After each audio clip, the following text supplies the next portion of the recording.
Morning, all. I have no idea how many takes I'm up to. Clearly the rabbits. There were some issues while we were gone, so I have to watch while mixing the rabbits. Clearly the cats. There were some issues while we were gone, so I have to watch that as well. And getting the kids back into the day to day proving to be a bit of an issue. One thing I did come back from Disneyland with is there was always talk of me getting an intern, so I got myself an R2 unit. So I figure, I can ease him into things and eventually, he'll be hosting his own videos, which I think will be nice. I think it'll be a nice change of pace. We've been talking about top 10 lists. Yeah, no, I was getting to that R2. He's excited. So I'm excited. He's excited. It should be something. But yeah, so we'll see how that goes. But finally, I do have an intern, so people can stop asking.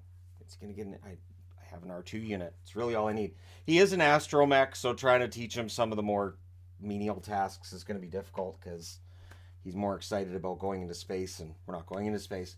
7 Eastern, 4 Pacific. We'll have 2 games starting tonight in the National Hockey League. We'll have 6 in total, so another pretty easy early night for me. 7 Eastern, 4 Pacific. We have the Colorado Avalanche in against the Pittsburgh Penguins. This is the first of 2 meetings. They'll meet again on March the 22nd in Denver. For the Avalanche, they're 27, 18, and 3. Their last 10 games are 7 and 3, so they were playing very well going into the break. Away from home, they're 14 and 9. They're 1 point back of the Calgary Flames. The Flames, of course, getting that point last night against the Rangers. They're 3 points clear of Nashville. So the West, very tight race for that last playoff spot. In Pittsburgh, the storyline is no different when it comes to the East. They're 24, 16, and 9. Their last 10 games are 4, 3, and 3. They really needed the break. The Penguins really desperately needed the break. We'll see how they are coming out of it. This may end up being the best game of the night. At home, they're 14, 6, and 4. They're tied with the New York Islanders for that final playoff spot, but they have 4 games in hand on those New York Islanders. They're 3 points back of the Washington Capitals. They're 1 point clear of Buffalo and of Florida. So let me know your winner for that in the comment section below. 7 Eastern, 4 Pacific, the San Jose Sharks in against the Tampa Bay Lightning on October the 29th. Tampa Bay went into San Jose, won that game 4-3. For San Jose, they're going to be looking to even the score. They're 15, 25, and 11 on the season. Their last 10 games are 3, 4, and 3. Away from home, they're 10, 13, and 4. They are 17 points back of the Calgary Flames in that final playoff spot in the West. They're 3 points back of Vancouver, just for people who are Bedard watching when it comes to the draft lottery and all that fun stuff. For Tampa Bay, they're 32, 16, and 1. They're coming off that really rough loss last night against Florida. The good news is they're at home. So their last 10 games are 7 and 3 at home. They're fantastic. They're 24 and 1. So they'll try to keep that ridiculous home winning streak going tonight. They're 5 points back of the Toronto Maple Leafs. So last night was a chance for them to move within 3 points. They did not. They're 9 points clear of Buffalo and Florida. So with that win last night, Florida pulls within double digits of that third spot. 7:30 Eastern, 4:30 Pacific start between the Edmonton Oilers and the Detroit Red Wings. This is the first of 2 meetings. The Oilers will host Detroit on February the 15th.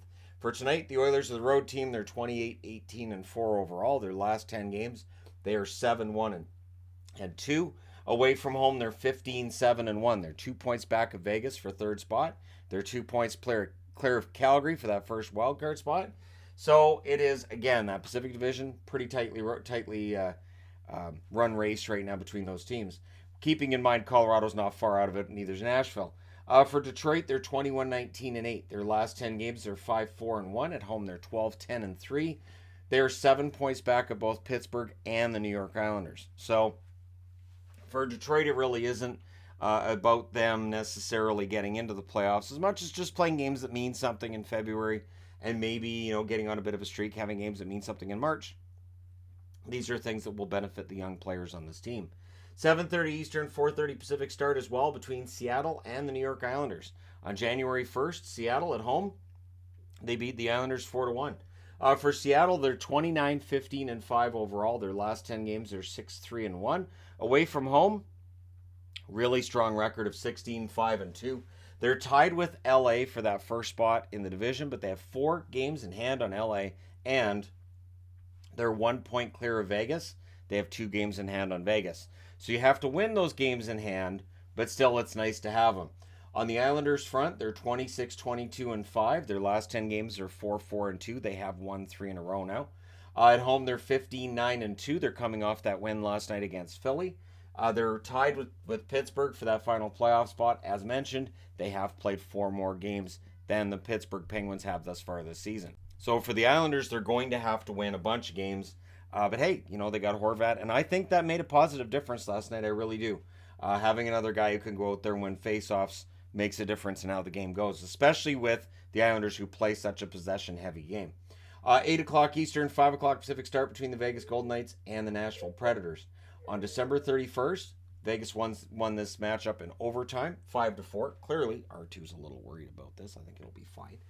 The third and final meeting will be on April the 4th between these teams. Vegas 29, 18, and 4 overall. Their last 10 games, they're 2, 6, and 2. Away from home, they're 15, 5, and 4. So much like the Seattle Kraken, Vegas very good on the road.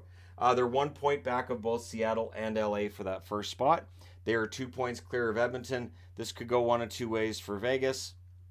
They could get it together, get right back to first in the division, or they could end up continuing to spiral in the wrong direction and find themselves outside of a playoff spot maybe as soon as 10 days from now, at the rate that the Avs have been winning, and if the teams from Alberta start to play better and have that consistency carry on beyond the All-Star break, especially with the Oilers, who were very hot going into the All-Star break.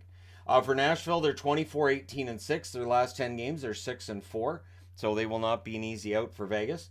At home, they're 14, 7, and 3. They're 4 points back at Calgary for that final playoff spot. 3 points back of Colorado, and 5 points ahead of the surprisingly mediocre St. Louis Blues. So for Nashville, they've been on a hot streak, and I don't think Nashville fans are going to be too upset if their team beats Vegas or anything. So we'll see how things go. And then at 8:30 Eastern, 5:30 Pacific, the final game of the night gets started. So the final game of the night starts a half an hour sooner than last night. The good news is I'm a little more awake today than I was yesterday when I watched the games. So, yeah, we'll see how this one goes. It's Anaheim and Chicago. Chicago won the first meeting November 12th by a score of 3-2. The third and final meeting will be on February the 27th. For Anaheim, they're 16, 29, and 6. Their last 10 games, they're 4, 4, and 2. Away from home, they're 7, 16, and 5.